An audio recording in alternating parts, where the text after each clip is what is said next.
Hello friends, അപ്പോൾ ഇന്നത്തെ നമ്മുടെ സ്പെഷ്യൽ നല്ല തേങ്ങാ ചമ്മന്തിയാണ് കേട്ടോ.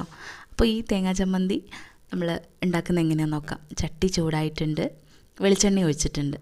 അതിലേക്ക് വേണ്ടത് തേങ്ങ, പുളി, കരിവേപ്പിൻ്റെ ഇല, ചീരുള്ളി. കരിവേപ്പിൻ്റെ ഇല തോനെ വേണം കേട്ടോ, നല്ല ടേസ്റ്റാവും. അപ്പോൾ ആദ്യം ചട്ടി ചൂടായപ്പോൾ ഞാൻ ചീരുള്ളിയും കരിവേപ്പിൻ്റെ ഇലയും കൂടിയാണ് ഇട്ട് കൊടുത്തത്.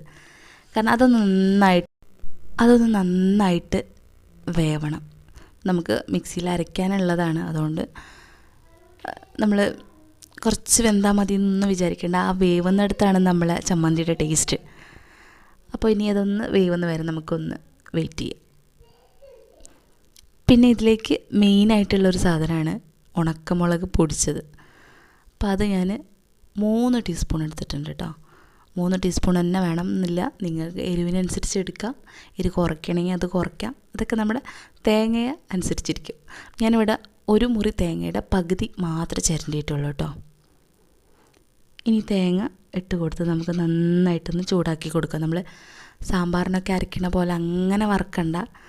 ജസ്റ്റ് ഒന്ന് ആ തേങ്ങയുടെ ആ പച്ച ഒരു ഉണ്ടല്ലോ, അതൊന്ന് മാറണ വരെ മാത്രം നമുക്കൊന്ന് ഇളക്കി കൊടുത്താൽ മതി.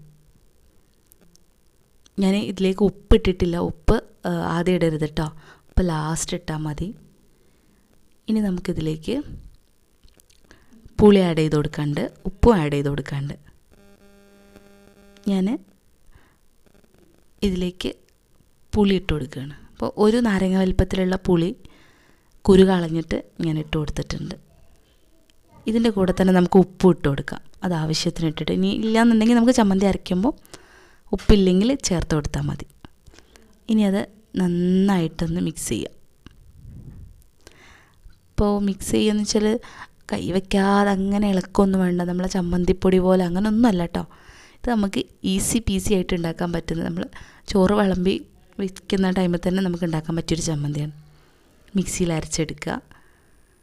കുറച്ച് പപ്പടം കീറി വറുത്തതും കൂടി ഇട്ട് കൊടുക്കണം കേട്ടോ. നല്ല ടേസ്റ്റാണ്, കീട്ടു കോമ്പിനേഷനാണ്. നമുക്ക് വെറുതെ തിന്നാനും ടേസ്റ്റാണ്, ചോറിൻ്റെ കൂടെ കഴിക്കാനും ടേസ്റ്റാണ്. എല്ലാവരും ട്രൈ ചെയ്യണേ, കമൻറ്റ് ചെയ്യുക. ഓക്കെ.